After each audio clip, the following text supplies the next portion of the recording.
All right, I will. I'll mute us, bring in the music, and then we'll get going. Alrighty.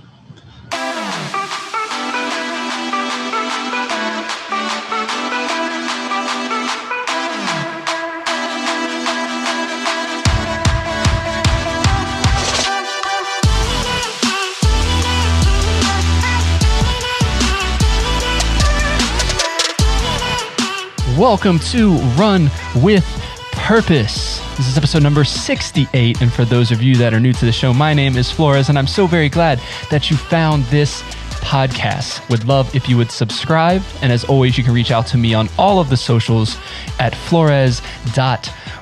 Thanks for listening today, folks. We've got another great interview ahead. I told you we're going to have a bunch of interviews, and they're going to be amazing, and the more interviews we have, the less you have to just listen to me rant. And then you get to see people's pretty faces. It's an overall great experience. Today we have Taylor. He has 12 years experience working in crisis stabilization mental health. And he's also the founder of the Tailored Quill, which is his coaching company that helps people answer the big questions of who they are and what they're meant to do with their lives. So obviously lining up right with everything we're doing with purpose and intentionality. Taylor, thanks for being on the show today. Yeah, thank you so much for having me. Yeah, it's clearly, as you just said, this has to be amazing. So no pressure on me. No pressure at all. It's just, it has to be because everyone's expecting it now. Yeah. My face has to be pretty and this interview has to be amazing. That's it. It really isn't that hard when you break it down. That's the simple of it. But, but let the folks know a little bit more about yourself before we hop in. Sure. Yeah. So as you mentioned, my whole career has been in crisis stabilization mental health. I started off working in residential programs with teens and younger kids who were suicidal or in otherwise crisis, like psychological crisis situations, either at home or in school or what have you. And over time, I developed my own approach of helping these kids figure out that there's another path to life. There's another way that life could look for them. Because so many of them were just like, well, it's either this bad life, this negative life, or death, basically. That's kind of like the choices they were looking at. And so I helped them learn so much about their lives and then figure out that life could look differently. It's like this third option down the line that I just slowly developed that into my own business. And then started my company in 2015, originally helping people just with creative expression, just finding their voice. And finding that confidence.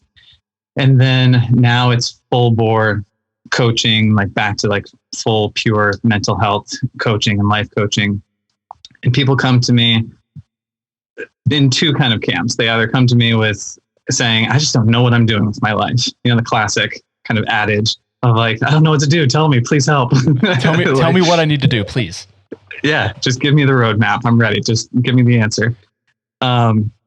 Or I have people come to me who seem to know what they want out of life and seem to be living that life, but it's just something's wrong mentally and emotionally. They're just stuck in their head. They're getting in their own way and just doesn't feel healthy. They don't really know what the obstacle is. They just feel I want so much more. I want to enjoy my life. And they just feel stuck up here. So to radically oversimplify it, I help break them out of those cages, the mental cages that they're stuck in of what life is supposed to look like. And then once they're out of that cage and then they're like, what do I do? That's when I actually have a system that helps them define their purpose. So that's why you and I are talking today. Yeah. And then once they have their purpose and they're all excited about it, then I help them actually take action steps to implement it. So that they feel confident and oh, cool. It's not that I just know my purpose, but I know what to do with it now. Yeah. I think I'm going to write that down because I want to make sure we go back to that. Because I think that's the Sure. big circle of all of it is finding the purpose. But it's okay, now that I found it, or I feel like I know what my purpose is or what I want to be doing, it's then let's get there kind of thing. You find the why and you need the how to kind of get you there, but you always need to lead with the why. Yeah, absolutely. So you said something talking about basically having people find their voice, their confidence, kind of get out of being stuck in their own head. And I think that's something that is probably seems to be more and more of an issue as we kind of go on, especially with this work from home and the only thing we're doing is staring at screens, and our only interaction with people is really staring at screens or staring at social media feeds or that sort of thing, we can kind of get stuck in this mentality that we aren't living up to the expectations that we may have falsely set for ourselves. We're running somebody else's race, for lack of a better term. We're trying to find our purpose in someone else's purpose. How do we kind of reframe our mind to make sure that we don't kind of fall into that trap and have that it's almost like groupthink in your own mind? Mm-hmm. Yeah, I mean, that's a really good point. And what you nailed is the fact that these are perceived expectations. We adopt them. We create them ourselves in our minds, but we think that they're coming from somewhere else. And this is often the case when when you have a belief about a type of career you're supposed to have. It's like a lot of people falsely believe that there's this expectation of doing X, Y, and Z perfectly, when really whoever they think is putting that expectation or pressure on them would never be like, right. would never tell them to do that. So that's how it becomes a trap. And it's like this loop. And, honestly, your question is like touching on like, how do we stop being so sensitive to kind of like the groupthink image of like influence from other people, when really it comes down to focusing on ourselves. Because the biggest issue that I have found and I've experienced in my life and my career is that people look to the outside of them for expectations, for the answers, for just guidance in any kind of way, because they don't know how to find it in themselves. They might know from a self-help book or listening to a podcast or whatever it might be that the answer is within. And that's true. The answer is within. But a lot of those books or podcasts can't like customize that conversation to figure out like, okay, cool. How do I actually find it? Right. Inside me. Right. It's there, but please give me the map. Right. So that's why people always come to me like, oh my gosh, I'm stuck in my head. And they're stuck in their head because they're just like battered with all these perceived expectations from the outside world. And then I just help them get all that out of the way for a second and zoom completely in on themselves. Yeah. So that's the first step. That's what has to happen. Yeah. Because I think that's a great point, because if we look to the outside, if we're trying to use that as our gauge of happiness, which is a fun word, if we look at that for our gauge of happiness in our life, which is obviously fleeting and doesn't really make sense to chase anyways, you kind of then lose sight of your why. And when you start going straight to external sources, because we feel like inside we're not getting what we need, so let's go outside for it, and then we just look for validation. We try to compare ourselves with other people that are make us feel validated in what we're doing. We hang out with certain people that make us feel validated that we're worth being on this planet, and we kind of just get into that weird cycle kind of thing when really it's, again, not from an oversimplification, but really it's understanding yourself and kind of what you're doing. We all have a purpose. We might have multiple things that we do, but we all have this like drive and something that's going to continue pushing us on. But if you're not, again, running your own race, you're running somebody else's, you're going to fall off. And that has to do with like goals and motivation and all of that sort of thing. Yeah. Absolutely. And running somebody else's race is a perfect metaphor for the conversation, but also for your brand. So this is good. We'll keep it as a through line. There we go. Yeah. Just for you. But you're right. And like something that I talk about a ton is that this sense of peace and relief from just the overwhelm in someone's mind. A lot of people think that that's the end goal. Just finding that psychological freedom, that I call it. A lot of people think that that's the end goal of it, and like what you're saying, if they can just get this validation from other people that they are worth, being alive, or worth having an existence, or sharing a piece of real estate here, then they think that's it. And then there's a lot of relief that comes from that, of course, but a lot of people are just like, oh, phew, thank goodness. And that's it. They're done. Whereas I argue that psychological freedom is the very first step. That's the first requirement. because then it's like imagine if you were just so relieved that you were like relaxed and calm all day long. You're like, yeah, this is great. You still have a whole life to live. Right. You still have things to do. Right. It's the classic commentary about like, if you were given $1 billion right now, it's like, cool, you might do fewer things, but you still have to live your life. Right. So that's why it's like, no matter where we get that validation, it's never the end of the journey. You still have to then put in the work to actually live a life of meaning, live a life of purpose. Yeah. And I think that's a piece that a lot of people end up missing, like you said, is a lot of people are just trying to get through life and not actually live. And that's a sad thing to say, but that's really it. Is I'm doing this career, I'm doing this activity because it's, the end justifies the means almost. Like, I'm doing this because I need to do this. I need to have money to do this thing. It's like, well, yes, we need money to pay bills and to have food and all of that sort of thing, but doesn't mean you can't like have purpose in doing it. You can have purpose in a job you hate. You can have purpose in a family situation that may not be going the way that you would like it to go. You can have this almost mental shift in your mind to understand that the circumstances around you they shouldn't affect you as much as they do. It's all about your response to those circumstances. Yeah. I feel like there are like probably 5 or 6 topics in there that I talk about with my clients. And yeah, I mean, everything that you hit is so spot on. So I don't even know where to start with it. But I guess one thing to the first part of what you were just saying is that a book that has completely changed my life is The War of Art by Stephen Pressfield. Are you familiar with it? I am. Okay, awesome. I can't recommend it enough to people. And the most poignant thing in that is that he said, we are not entitled to the reward of our work. We are only entitled to our work because that's the thing that we're actually participating in, right? And from a religious sense too, the reward was never a part of it. We are just here to toil. We are just here to labor, to do good works.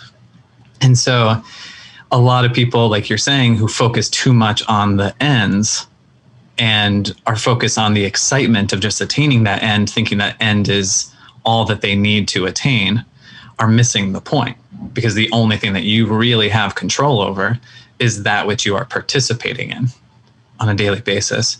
And from the mental health perspective, you only have control over your own responses to things and reactions. So things happen to people. Like I've worked with kids who have experienced horrific traumas.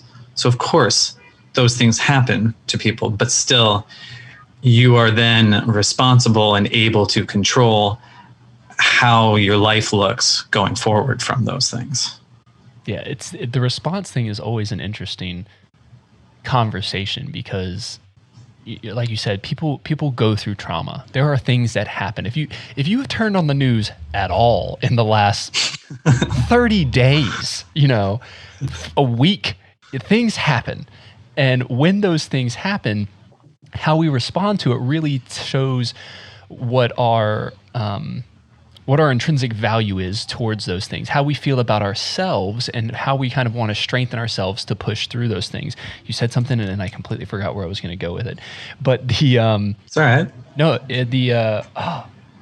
so we were talking about like the mindset aspect of it, and kind of going into the wrong direction. Now I really don't know where I was going. Well, you made the good point that people then kind of like as a comfort item or like a security blanket, they'll focus on the ends, and that's kind of like the mindset, as instead of focusing on the means or the why. You got me back to it. So people focus on the end, they forget about the journey that's along the way. Because if you have these goals, and goals are a great thing to have, you have this motivation to push you through, and you're like, hey, I want to get to this end target. If you're not doing the day-to-day work, you're never going to get to that end target. But if you're only focused on that end target, you're forgetting the now. You're forgetting what you have to do and the lessons you learn along the way. I'm dealing with a post-tib tendon issue right now, and I'm not able to run. And I had some races coming up that may not happen. I don't know. But if I was only focused on the only thing that matters is me doing this race, I'm going to, this entire journey while I'm in PT and all this other stuff, I'm going to feel down about myself. I'm going to feel like my value's not there because I was only worried about this thing. I'm now a failure because I didn't get there, not realizing that each step along the way, I'm getting stronger. Not only am I fixing an injury, I'm actually getting stronger, and I'm going to be a better runner because of it. And then it allows me to have time I've done a ton of interviews lately for the podcast, and it's been great because I now have a little more time to do this. Now I'm learning more things, meeting new people where I didn't before. But again, if the only thing I was focused on was that end, you kind of scramble your brain and think, if that doesn't happen, I'm a failure. And then if you have that mentality, and this is obviously a random example, but if you have that mentality in anything in life, what's going to happen is you're going to keep talking down to yourself. And as you're talking down, you're beating yourself up, and then it goes back to that vicious circle again. Now we're going to go externally to find our purpose and find validation, to go, okay, if this isn't it, maybe I need to find something else to kind of validate the way I'm feeling. Yep. Yeah. Excuse me. Absolutely. And I'm going to use our race metaphor because this is perfect. Like what you're talking about is like imagining not necessarily like a tortoise and a hare example, but just imagine two people running a marathon. One person is doing like these hard sprints to get to like that next mile marker. But then like they feel like shit when they get to that mile marker. So then they like really slow down, or they kind of like pace around a little bit because they're like really bummed out about their performance just in that mile. Compared to the person who realizes, hey, you know what? I can't really push it today, so I'm actually just going to walk. And they just keep walking, and they're just taking one step forward. The person who's walking is able to look around and be like, oh, wow, that's a pretty bird. Like, oh, well, like, slap high fives with somebody on the side of the road, talk with someone else who's walking. Whereas the other person is trying to do these massive sprints to an end goal, and then is like walking backwards and feels like they're just not making any kind of progress, and they're hard on themselves. They're not looking up and seeing the big picture. They're not able to connect with other people in the race. And ultimately, the person who's walking forward, they end up making more progress. And so it's just constant, kind of like what you have in your blurb with the podcast. It's about taking a day at a time, but figuring out what that day at a time looks like for you uniquely. Because that's not the same for everybody. But as long as you just keep taking those steps forward and you're able to look around, you're able to see the meaning, see that there is meaning in every moment and every day, even if you don't know what that meaning is, you're going to be so much better off. And like you said, you're going to learn a whole lot more things. You're going to have a lot more opportunities. You're going to enjoy things a whole lot more. You're going to have a lot more gratitude and new connections, new relationships, a lot more fun. Yeah. Seeing everything that's going around you. It's basically that idea of what is success? What is success to me, and how do you kind of cultivate that into whatever it is? Back to your runner, if the one who's sprinting, the success is finishing the race fast, and the other person is enjoying the experience, enjoying what's there. And I mean, I can say early on in my running career, if you will, it's been, I was like, let's go as hard as I possibly can. If I didn't do it, it's real crappy. But then you see like a race, like I can't remember. So like this race here was in Rhode Island the day before I ran in Connecticut, and then I ran a race in Rhode Island. And the first mile was straight uphill. I didn't realize how hilly Rhode Island was. Like I've never been in the New England coast. I'm like, there's lots of rocks and lots of hills. This is ridiculous. But the entire time, I just enjoyed the experience. I just had a smile on my face saying hi to every single person that was outside and just really enjoyed myself. And I think that's the difference of knowing what you deem as success and kind of your motivation to push you through. Like you said, you're opening your mind up to this meaning of, there's something bigger than the little piece that I'm saying. This end goal of crossing the finish line, it has nothing to do with the entire race. That concludes it. And that's why they say people, like when you finish races, you're already thinking about the next one, because the finish line wasn't really the purpose and the goal. That was you wanted to get there. Obviously, the whole time you're like, I just need to get to the finish line. This sucks. Everything hurts. I just want to be done. But then you realize the experience you had along the way. You're like, I just trained for 12 to 18 weeks. I just put 4 hours in on this road and high-fived people and met people, and now it's over.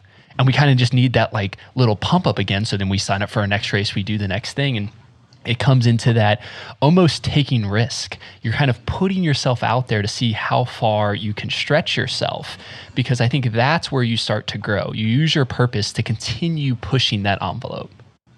Yes, absolutely. And 2 points to that. One is like, I talked about this the other day with some clients, that your purpose is a North Star, but your purpose, that doesn't mean it needs to be a really, really big star. It doesn't need to be the sun. It doesn't need to be this giant thing, like giant spotlight. So as long as you have any form of unique purpose that's personal to you, that's enough. It doesn't need to be huge. It doesn't need to be this massive mission statement kind of thing. But if you just have something that you are personally connected to, that's going to get you through it. And then the other piece I was going to bring up is I've actually been working a lot recently, just kind of by chance, with clients who have run Ironman and marathons, and many marathons and all that. So this is a perfect, real example of our metaphor and your story, because they have such experience with this training like you're talking about, and then how much of a payoff it actually feels like when they get to the race itself, as well as shifting in their own lives when they got to a point where it's just like, you know what, let's just enjoy the process. Let's focus on feeling good in the training, and then just go into this cool venue and just running for a few hours, and so they've experienced both mindsets. Right. And so it is fascinating, because one mindset can be in the training where it's like, this is going to suck and this is going to hurt, and I'm just going to hurt for the next 18 months or 18 weeks. And then the race itself, you can have a totally different mindset of being like, all right, this is my one shot. Let's just kind of see how it goes. Yeah. And if it doesn't go well, but you had fun, then that's great. Right. And I think that's it right there. Is there's not anything wrong with either one of those mindsets. I'll say that. It's what's for you. Like you said, what is your purpose? What is your meaning in the situation? If you're like, no, my goal is to win this race, and to me, that's where the meaning is, then by all means, go after it. But don't do it because somebody else said it was what you should do. That's the real kicker there. I remember when I ran my first marathon, which is funny enough, I haven't recorded the episode yet, but it technically came out 2 weeks ago when this episode's posting. Podcast timing. Yeah. But time is a vortex right now. Who knows? Time doesn't exist. Yeah, it's technically 2019. You guys didn't even know yet. I hadn't even started recording the podcast. That's a whole nother tangent. But that sounds like a Christopher Nolan movie right there. That would actually be that's a good premise of like you're recording and then you're like watching back the recording, realizing you hadn't done it yet. Like, wait, I didn't have these pictures yet. And it's just like, and then the camera just like, I just do this like Dutch angle kind of weird. Yeah. I might have to do that on this video. But so it would have been 10 years, like first week of May is 10 years since I ran my first marathon. And I remember when I ran the first one, I finished a half marathon, and I think within a week I'd signed up for the marathon the next spring. And everyone was like, why do you want to do that? Like, that's stupid. You're going to hurt yourself, or why would anyone want to run that far? And like, that to me was the reason, like, well, then I obviously have to do it.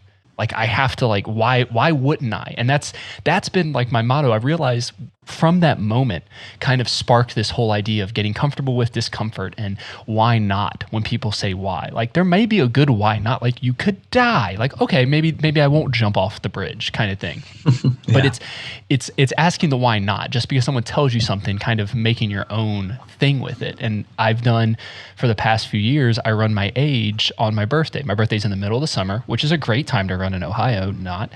And so, the last few years I've ran, I started when I was 30. So I did 30 miles up to 33 miles, and then this year will be 34. But we had like a stupid thing. We have this road through the middle of Columbus, US 23, and it basically bisects Ohio completely. And I was like, hey, let's just run 32 miles on 23 because it makes a great, like it rolls off the tongue. It's real nice. I made like a fun graphic with it. And I was like, this seems like a great idea. I'm going to run on a road where the speed limit for most of it is 60 miles an hour. What's the worst that could happen? And then I'm just going to do it in the middle of the day. And then, hey, just to do it, we're going to stop at 7 bars along the way and have a beer at every bar and just make a fun day out of it. And people are like, why would you do that? I'm like, why wouldn't I do it? What's the point? Like, most people take the day off on their birthday, like just completely. I'm like, why would I do that? That's boring. I'm going to wake up early.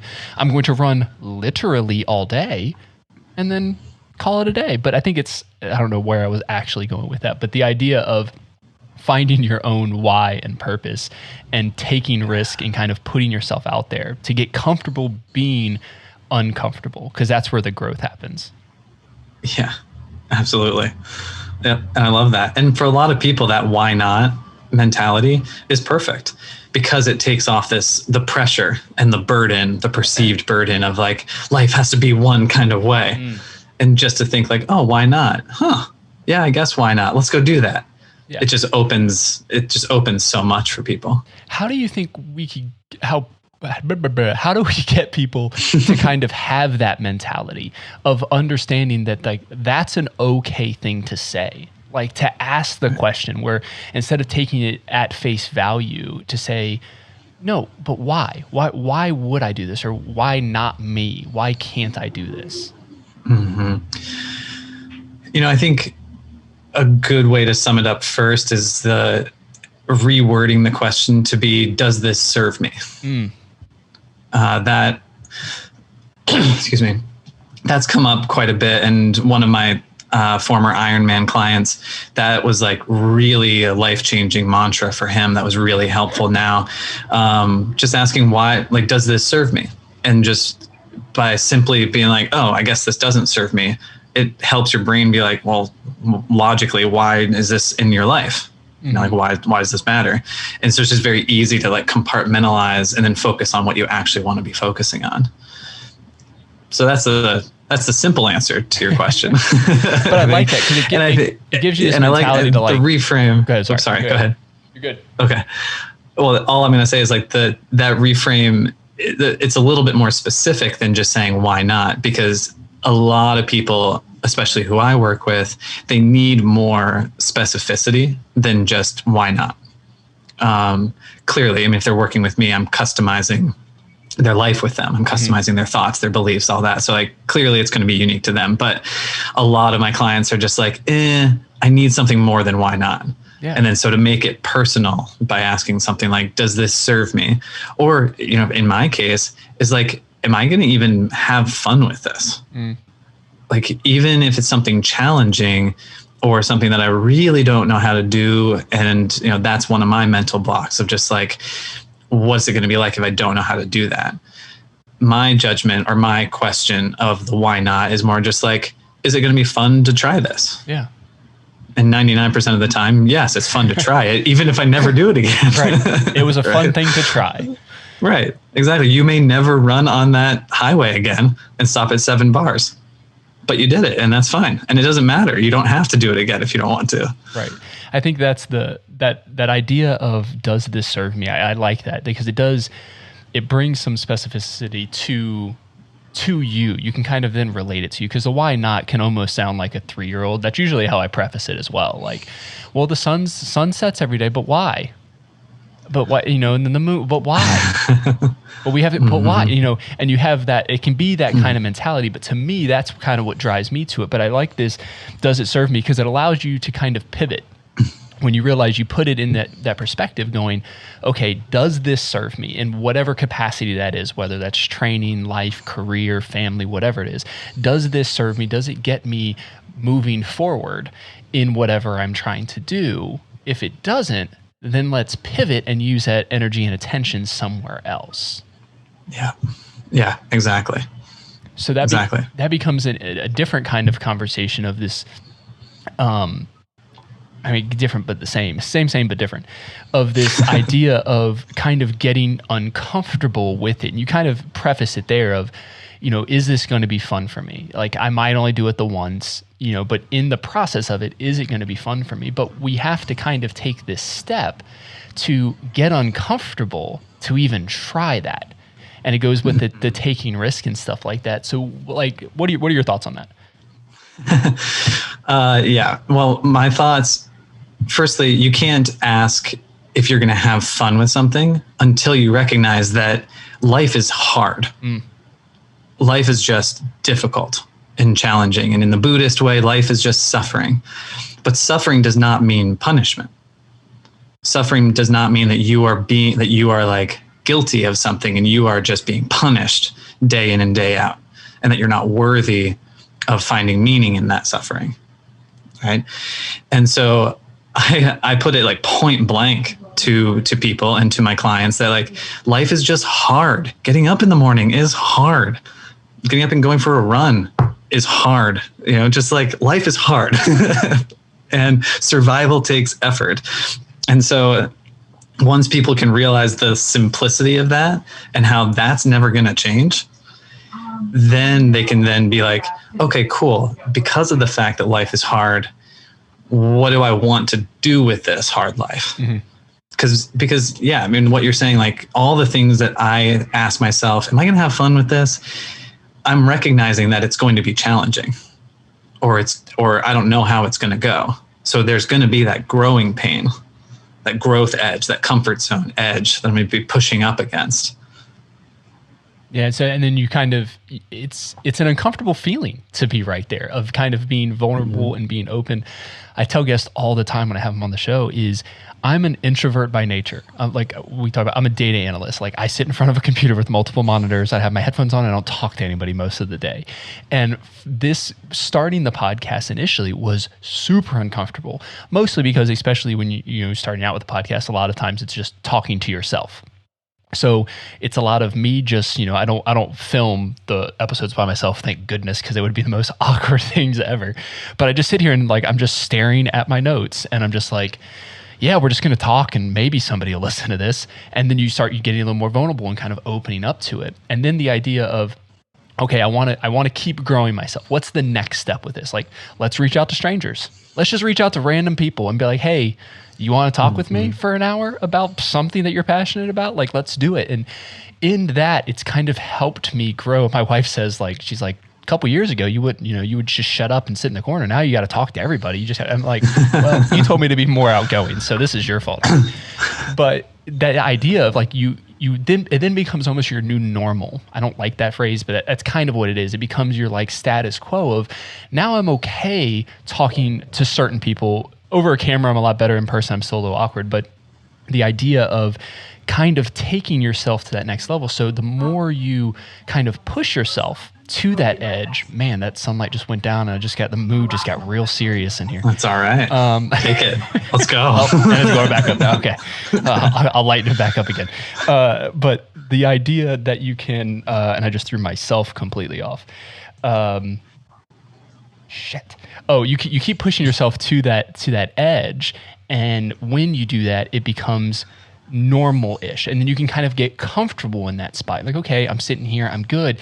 And that once you feel that comfort, I think that's when you need to go, let's shake it up. Let's figure out something else to do, because if not, you'll just get comfortable in the current then. Yeah, absolutely. But that also presupposes that we all don't want to get comfortable in the current. A lot of people do. I'm not going to work with everybody in the world, because there are countless people in the world who have zero interest in that growth. Spoiler alert, they're still growing, even if they get up in the morning and eat breakfast, right? So they're still technically advancing and evolving as a human animal, but a lot of people just don't care about that next step. They're totally fine with getting through the challenges that they need to get through, like the challenges of their workday, and then just turning off and settling for that at night. And that's fine. It's everybody's prerogative. Absolutely. But what you're talking about is this endless loop that is really challenging, but it is challenging because it's experienced by people who want, who want more out of their lives. Yeah. And so when they accept that there's more that they want, because there's always more to gain, but if you actually want it, then you are also simultaneously accepting the challenge of that, of like pushing through one goal and then you're comfortable. Okay. Pushing through another challenge, then you're comfortable. Okay. Push through the next. Mm-hmm. And that can be really, really hard. Yeah. And it's endless and it's infinite. Yeah. And it never ends. Yeah, for sure. But one thing I think I might semi-disagree with you. I think I understand what you're saying there, but I feel like you're either moving forward or backwards. You're never really standing still. So the people that kind of just go with their day to day and kind of, I wake up, I go to my job, I can kind of then just coast through life, for lack of a better term, just putting the work in that they want to put in and not really trying to expand. In my opinion, they are going backwards because they're not living up to potential, because I think we all have more potential than we realize. And that's why I kind of say it's, if you're not moving forward, you're moving backwards, because you should be moving forwards. There's just no sitting still, because the world's still moving. Things are still happening. And if you stay still, you're technically now back there. Right. Yeah. Let's do this. So yeah. And the cool thing is, like, I don't think you and I are disagreeing. I think this is just purely a semantic thing, because for you to say that if you're not moving forward, you're moving backward, that's completely based on your definition of moving forward or backward. So if someone's not moving forward in the way of you thinking personal growth ought to be, mm-hmm. then yeah, it looks like they're falling backward, but really they're not. Like I said, and I'm not totally trying to give credit, it's credit, but it's not a ton of credit to people who are just like settling and coasting through life, unmotivated. But to go back to our racing metaphor, the people who are not interested in personal growth and they're not interested in anything beyond what their daily life already is, those are the people in the marathon who are just kind of like crawling or taking these teeny tiny steps, but staring at their feet. So they're not even looking around and like high-fiving people and like looking at the trees. They're just kind of like, my friend told me I should walk this race. I guess I'll just do this. So they're just kind of settling for like what the 26 miles is going to be like, instead of trying to get anything more out of the experience. But they are still moving. They're still living. They're still going with the movement of the world, as you said. Yeah. And I agree. It's semantics in the thinking. We all have our own experiences and thoughts about what that means. And just because it's my way doesn't mean it's the right way, and it should be your way. I mean, that's literally what we've been talking about, is just because it works for me doesn't mean it's going to work for you, nor should it. You might be able to replicate or take some pieces from it. But if you try to replicate everything I do, which please don't do that. That's a very bad decision, just for my sake to begin with. But you try to replicate anything someone else does, you can kind of fall into that pattern. And I'm sure you do this with your clients, is like you said, it's all personalized to each one of them. You don't have like a sheet of paper that says, here's the checklist that you pay me and I give you the checklist, because that's going to not help anybody. Nope. Sure doesn't. And the cool thing too is like just to like call it out, and it's basically exhibit A of what we're talking about, is like what I then said in response to your semantics. I then use my words, and we're basically talking about the same thing, but I'm using my words, you're using your words. And that's why it's a conversation. It's not a disagreement. Right. There are so many arguments I have heard where like they're saying the same thing, but they're using different words, and they think because the other person's using different words that they're disagreeing or opposing in some kind of way. Yeah. And then you go into, not only just word usage, it got real serious in this lighting right now. I like it. You're definitely doing it intentionally. You're like, let's set the mood. Yeah, I should I'm just reaching over really here. Serious.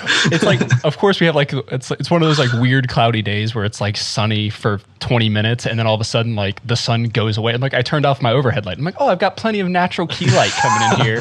Key light's good. I'm like, right. Oh no, I don't. I'll just have this like super bright LED. And now, see, we're bringing the mood back. Here we go. On cue. Everything's perfectly fine. You just turn the knob again. Yeah. That would be funny. Just like as I started to get more of a point, just like slowly turning it down, like changing the color. or if you think that my conversation is like really boring, you're just to change it up, just do something for the viewer. Yeah, guys, just watch the lights. That's all you need to do is watch the lights. But no, I think your point there about the language is really has nothing to do with purpose and that sort of thing, but really from a communication standpoint is our culture today. And I'm probably going to piss a lot of people off saying this, but you guys are doing it, so it is what it is. But we're saying the same kind of things. We have the same purpose relatively of wanting to help people and love people and do that sort of thing. But we're going about things different ways. And then we're using different language that's based, again, off of our experiences, where we came from, how we were raised, not realizing that just because someone says something a little different than me, they aren't calling me out as a person and saying I'm stupid. I could have very easily, when I said, well, I disagree with you, that you could have come back and be like, well, you're wrong. And that kind of thing. But you understand that that's not the case. You weren't taking it personally that I didn't agree with every word that you chose. But obviously, if we didn't have some sort of general understanding that we are talking about the same thing, this episode would have never happened, because it would have been very apparent on the front that we are on two different sides of a spectrum that aren't going to mix, and it's not going to be beneficial for anyone to listen to. But we can kind of use these differences, and that's why I love this type of medium with podcasts and stuff like that, so people can see that, like, this is how I am, this is how someone else is, and this is how we can interact with each other, knowing that the word choices may be a little different, but in the end, we're saying the same message, and we're wanting the same thing for people, that if you're wanting to find that additional purpose, whatever that purpose is for you, to kind of open yourself up and kind of, get that mindful thinking of, all right, what is my why and how can I get there? Yeah, absolutely. Again, there are like 7 points that we can cover just from that. But regarding the language bit, an old friend of mine, she was known for just being so bluntly honest, but she would say it not in a crass way, just like a very intensely honest way that was just like a little abrasive, but you're like, she's not wrong kind of thing. And she, I think her dad had taught her that you can say anything, literally anything you want, as long as it's worded strategically. So like, and I don't mean in like a manipulative kind of way, but like I could call you like the biggest asshole in the world, or call you dumb, or that you're wrong. But as long as I'm like wording it considerately or strategically or something like that, we can still have a conversation and still be friends. Right. And along those lines, the cool thing was, one of these clients that I've been referring to recently, one of the most powerful things that he found from working with me was that I gave him permission to use his own language. That he said at the end that if I had told him this is the language you need to be thinking about, he would have been cut off from the very beginning. Right. And like not wanted to continue with me. And so for him, that was more of like kind of like his attitude kind of thing, like that he would have, it's kind of like his ownership, the ownership of the work. Like it helps him take ownership of his own personal development if he can use his own language. And for anybody else I've worked with too, it's so trippy for them to realize that, oh, I can use my own language. I can make up my own word for this. Like if they don't like the word purpose, great. Call it something else. Yeah, call it whatever it means to you. That idea is people have their identity is in kind of the language you use and the kinds of things you do. So if you say, for instance, like that person said, if you take that away from me, well, then who am I? Like then it's another. We're taking a step back to who am I before I even get to my why. You brought up that bluntly honest thing. Literally yesterday, my wife, I always joke about it, she has zero empathy. And it's the same kind of thing. She has like no empathy, and it's always super blunt and honest. And I was practicing a new song we're doing in church this weekend that I'm leading that I've never led before. And literally like I'm playing, I'm like it's a little bit of a stretch in the key we're playing it in, and I'm just singing, and she just walks out. She goes, "You think you should drop that down a half key or something?" And I'm like, "Is it that bad?" She goes, "You sound like you're straining a little bit." And I'm just like, was like, thanks, honey. And then I told our worship leader today that, and she goes, I love her. I'm like, yeah, because she'll just tell you how it is. And it's not, again, it's not in a rude tone. It's not in anything. And I had to learn that, you know. We've been married it'll be 10 years in October. And even now I'm still learning those kinds of things. We had an experience with her. It was her brother and her dad. I was helping them like put a fence up at their farm. And all of a sudden, like the bickering back and forth of this like very blunt, very straight to the point, passive aggressive kind of like tone kind of thing. And I go, Kayla can't help this. This is literally how she was raised. And this is how everyone just speaks in her family. And when you realize that the language you use and that sort of thing can kind of tie into your identity of who you are. It doesn't make up everything you are, but it is a part of you. If you try to just change that to be someone else, you're never truly going to live up to your purpose because you're already on the wrong playing field. I'm over here instead of actually internally with myself. Yeah. You're exactly right. And both with regard to identity and purpose, it goes back to your point very early on in our call, which was that you're running somebody else's race. And identity is a great one too, along those lines, because people will often think, I want to be like that person, or I want to be that person. I want to do all the things that they do. But then they try to do all the things that that person does, and it just doesn't work. Right. Either it fails in a good way or it fails in an unhealthy way. Yeah. And so it's the same with purpose. If I was trying to live out your purpose, like if I was trying to create a brand about, I kind of do have a purpose-based brand, so maybe that's not a good example, but it was a happy accident. How about the running races? Because I don't do running races. So let's do the running race. This is too hangry for a shameless plug for you guys. Yeah. If I was trying to do a race series or create a 501c3 for races to raise money and awareness for hunger issues, if I was like, oh, that's so cool that you're doing that, and I want that to be my purpose, as though I'm just like choosing it from a vending machine, it's never... It can either go like the identity thing. It can either go horribly, like I devote myself so wholeheartedly to it that it's unhealthy, even though I don't like it, but I'm still doing it. Kind of like people who stay in a job for 5 years longer than they should because they just think they should, but they hate it and it grinds at their soul. Or it's the other way around, where it's like I'm just kind of taking comfort in the fact that I have a purpose. It's not my purpose, but at least I have a purpose, so I feel like my life has meaning. But either one is unhealthy in the long term. Yeah, for sure. And we like you said, it goes way back to the conversation, is we have this almost identity crisis when we're trying to live someone else's life or live through their checklist or the things they do. I have guest we had on the show a couple weeks back, Katie, she had said you need to have kind of instead of like a to-do list, a to-be list, because we all have, if we're all being a certain way when we're being intentional towards our purpose. Our checklist looks different though. We're not all doing the same things, but we're all being the same way. Yep. Absolutely. And it touches on what you talked about in whichever episode it was with Christiana too, about how people ask you all the time, what do you do? It's not a to-do list. It's not about what you do. It's about who you are. And people have a hard time with that. So I used to teach a class on like personal branding and just like authentic self-expression. And I talked about how everybody hides behind the job title. Because it's the easy answer. Everybody wants to know, what do you do? So it's like, oh, perfect. Boom. Just whip it out of your tool belt. Just like, here's the answer. Here's my business card. Read them and weep.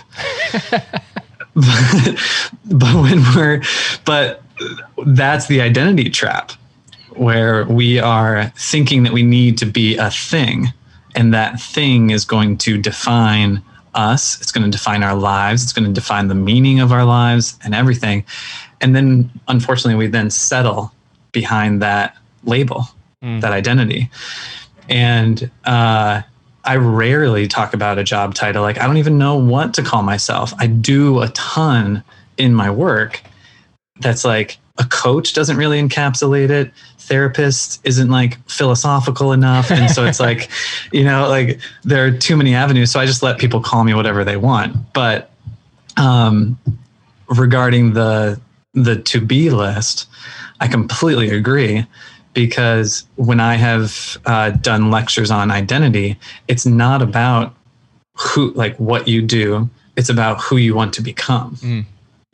That's really what healthy identity actually is. It's what I call a persona that you are trying to embody.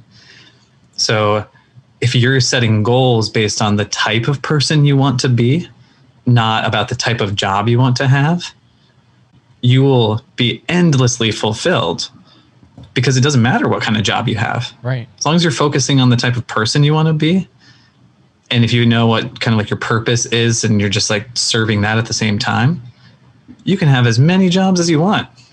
Right. You can do whatever you want. Yeah. As long as it's serving those two things. I love that. The idea you talking about what to even call yourself and kind of what you do. I did that with I have a photography video company because, I need more things to do. And when I was doing the same kind of thing, it's like, obviously as a photographer, you need a business card because you need a handout, you need to do these things. I'm like, how can I encapsulate like everything I do? I produce podcasts, I do video, I do photo, I do a bunch of it. I'm like, how can I do this? And I was like, perfect, I'm a storyteller. And then that just makes people go, okay, what is that? Because that's not a position. Like, you don't go to your guidance counselor and be like, I want to be a storyteller. And they're like, well, that's not going to pay any money. You can't just read books to people all the time. Yeah, let's talk about what school you want to go to instead. yeah, exactly. Like, well, how about a trade school? And it's one of those kinds of conversations. Whereas when you say storyteller, it's people go, like, it takes people back. Like, wait a second. So I thought you did photo video. Like, what do you mean by that? And then that kind of opens it up. Again, you're not living behind a title.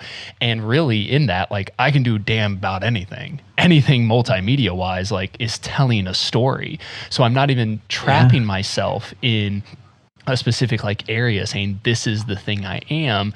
Two, in that thing of being mindful that I don't want to trap myself into something where people do these like labels. I don't know if anyone from my day job actually listens, but I don't think the people that I'll probably be talking about will be listening. But the idea of having like positions and then having seniors of positions and people making sure that that senior is so very important at the front of their position, I go, it doesn't matter. That just means you have maybe a few more years of experience I did, or maybe you came in at the right time, or you did whatever. But like, if you're really hanging on that additional piece, there's, in my opinion, there's something bigger going on there that you're having to hide behind that, because you need people to understand that that gives you a little, maybe like a level up, or it just makes you feel a little better that you have a little more control or power in the room when someone doesn't have that same title. When we have senior or junior or associate or anything, it's like our career corporate structure is literally made to be that way. It's the reason why most CEOs are in the penthouse. It's because it's an actual physical manifestation of the hierarchy of how things do. That's why it's always great when you see companies that are like, nope, our CEO's on the first floor.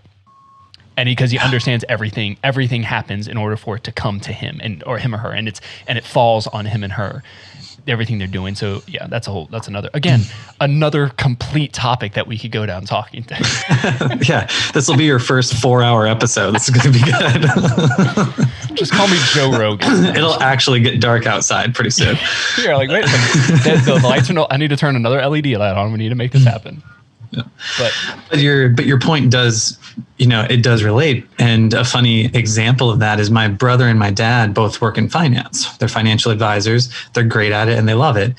The funny thing is, over years, I didn't know that on their business card, it said something to the effect of like executive vice president or whatever it is of this certain like department, even though they have their own little advisory team, and that's what they operate in all the time. So they never call themselves the executive vice president of financial services or whatever it might be. And so I was like shocked when I saw their business card. I was like, oh, you're vice president of something? And my dad was kind of like, yeah, sure. I guess that's because it doesn't matter. Says. Yeah. Yeah. Who cares? And so both of them know that they are financial advisors. That's what they do, but they also know why they do it. And that's what they're plugged into all the time. So the job title doesn't matter at all. So it's like a funny and perfect example that kind of edifies what you just shared. Yeah. Because you end up in this identity crisis, like we've said, of, I think I literally wrote down, I might rename this episode Identity instead of Finding Purpose, because really that's what a lot of this comes down to, is when you're finding your purpose, you really, ultimately, you need to find out who you are in that process of it. And then once you kind of realize who you are, and, you know, we have conversations. What kind of language do you use? Where do you stand on certain things? What is your identity in these things? And is your identity in things, or is it in your purpose and kind of what you're driving towards? Because obviously there's two different mentalities that you can have there where, you know, talk about like the minimalists and stuff like that. You find purpose in the things you have. It always says use things, not people. And that idea of if you put your identity in the things, you're kind of taking yourself out of the equation. Yeah. Yep. Well said. And like we talked about in the beginning, if you're focusing too much on external things or the ideas of other people, you're completely eliminating your own value also. Yeah.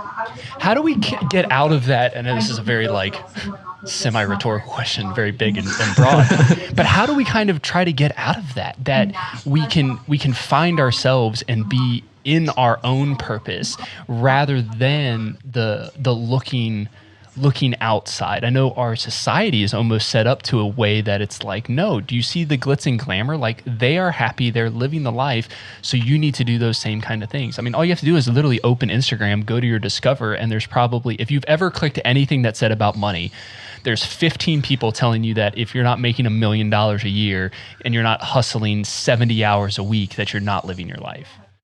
Yeah. My favorite are just like the stock quotes that are put under a picture of like Jeff Bezos or Gary Vaynerchuk or something. That's like, or like an actor. It's like, clearly this person did not care to say these words, but you're just getting your followers, and that's fine. Yeah.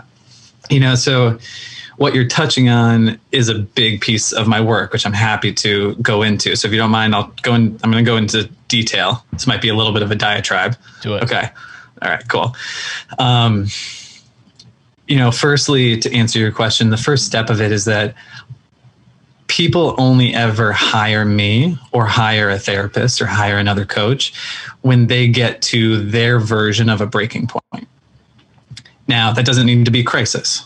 A breaking point could just be like, you know what, like just something's annoying. I'm just like annoying myself. I should go talk to someone. That's like the casual breaking point. Other breaking point is when I work with a lot of people who are just like, they are so overwhelmed.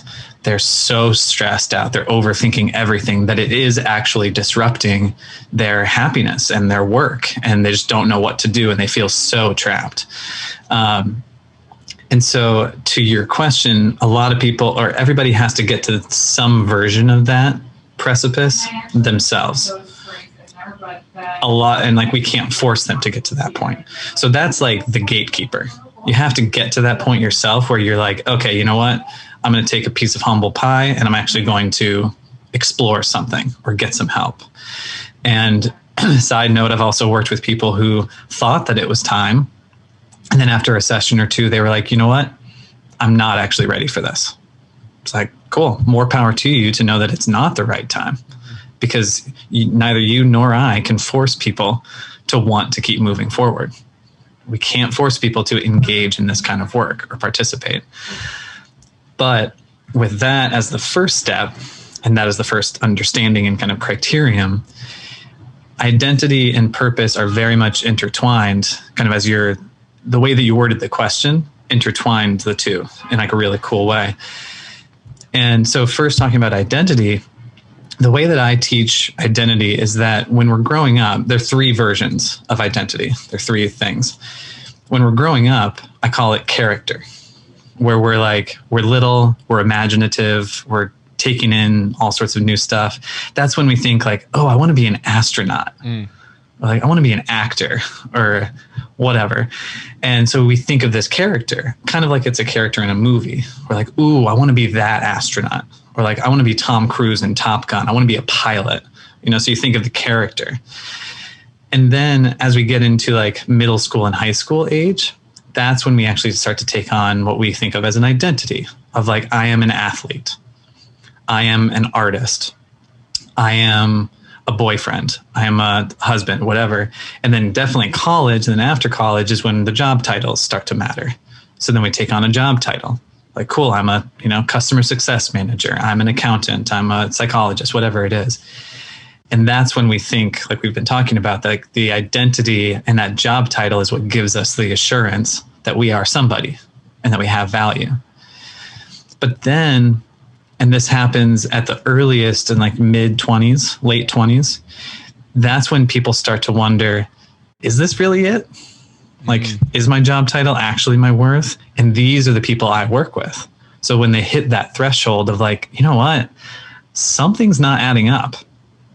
Like, I thought that I wanted to just be an actor or an astronaut, but it doesn't seem like that's everything.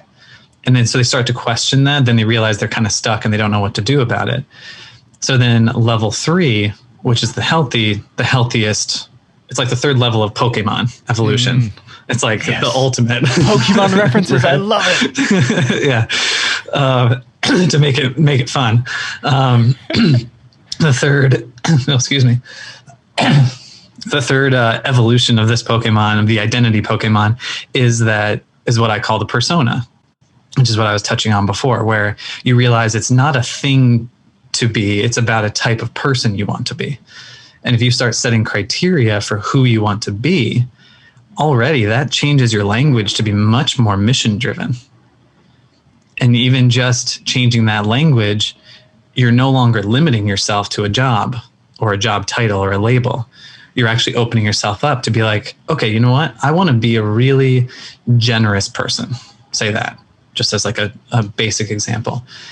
It opens your mind then to imagine, okay, how can I be generous? What are ways that I can be generous? What kind of jobs might spark generosity or allow me to be generous? So you just start to think about yourself developing and doing things very differently. And then that's what defines you. That's the quote unquote identity. And then this is where it touches into purpose. So hopefully your viewers and listeners are sticking with this because we're going there. This is where it really starts to hit on purpose, because if you focus on yourself first and your persona, then you're able to think, okay, cool. I now know what's meaningful to me. So now I can figure out how I want to serve others. And that's where you really start to figure out your own unique purpose in life. And like, why why does it have to be you that serves that purpose? And you already have a little bit of an answer for that. Right. Love it. Does that all make sense? It makes perfect sense. Makes perfect sense. I mean, the idea of breaking it down like that, it kind of, like you said, use their Pokemon evolution thing. You have this building block where it happens over time, but time needs to happen. Without the time, you don't get those experiences. You just don't kind of form that thought. And at any point in time, it can be delayed, it can be accelerated, but the time needs to happen. And 100%. Exactly. And that's why you have to allow that time to occur, and you need to focus on yourself first. Like, so many people come to me who just want to know their purpose and how to serve the world and have this huge impact, which is beautiful and great, but it's way too selfless. It's almost controversial to say, no, you need to be selfish and selfless in a really balanced and appropriate way for you. Yeah, you need to put your face mask on before assisting those next to you. Yes, exactly. How great! I'm glad that you love metaphors just as much as I do. I have a whole section of my YouTube channel just on metaphors to describe mental health. So I love that you love them too. Yeah, what's so great. Like, I don't know how many times I've used that line. We like leading a marriage group and stuff like that. It's that concept makes so much sense of you have to help. If you don't help yourself, you're not going to be able to help anybody else. Right. Exactly. Thank you, FAA, or whoever ended up actually coming up with that line that they have to say. Yeah. Which is so funny because you can imagine that somebody in a board meeting somewhere when they were coming up with those rules and that line and everything was probably like, hey, I know that it would be nice to help other people, but you should probably be able to breathe first to be able to help somebody out. It's probably just like the most logical, rational conversation of like, yeah, we should probably put our masks on first. But now it's like, it's a thing. Mind-blowing metaphor in personal development. All right, I don't want everyone to get everything for free off of this episode. They need to reach out to you and find out how to connect with you more. Obviously, check your YouTube out and all that stuff. But how can people get in touch with you? What should they be knowing about you? What's going on? Sweet. Yeah. Thanks for asking. The two best ways to get in touch with me are on my website, which is the Tailored like a suit quill, like an old feather pen.com. So thetailoredquill.com. And then my Instagram is the Tailored Quill. Also, so I'm pretty active on there. And I respond to just about everything. So people can message me through my website, message me through Instagram, and I'll see it. I love having these kinds of conversations. So another thing too, at the moment, I'm about to actually reopen up my membership program, which is all educational. So I have everything that I just talked about, I have it in workshop form. Nice. In the membership. So if people actually want the specific education behind all of this and the actual specific breakdowns and what to do with it, everything, go check that out on my website. It's called the Tailored You. Perfect. Yeah. And we'll put links to everything in the show notes. So you guys don't have to write this down. You can just click below and kind of go there. It'll be in the show notes and in the YouTube description if you're watching this on YouTube. Speaking of, if you guys didn't know, this stuff's on YouTube. Every single one of the interviews, they're filmed. And we're on a Zoom conversation. I just hit the little record button and we throw those on YouTube so you can check them out there. But Taylor, thanks so much for being on the show today, man. I really appreciate it. Yeah, my pleasure. Thank you so much for having me because I really enjoyed our conversation. Yeah, I'll have to think of some more metaphors and I'll just be sending you these philosophical thoughts and quotes on Instagram. You're like, and I'm going to block him now. Either I'll block you or we'll have to have more conversations in the future. Yeah, you're like, that's a good topic. We need to set up another meeting.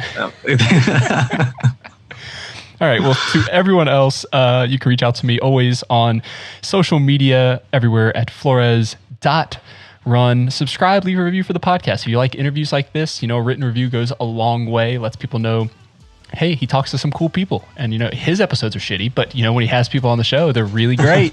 So, definitely check those out. You visit my website, www.flores.run. We have a podcast section on that website, so you can see all the interviews there. If you don't want to scroll through YouTube, you can find them there as well. Hangry, wearehangry.com. This is coming out. The race probably would have already happened. I don't remember when the date this is coming out. This is really bad podcasting. So you can buy Hangry gear, help those living with the issue of hunger in your community. Wearehangry.com. Follow us on socials at Get Angry and Hunger. Thank you so much for joining me today. Remember to keep running with purpose, one step at a time. See you guys next week.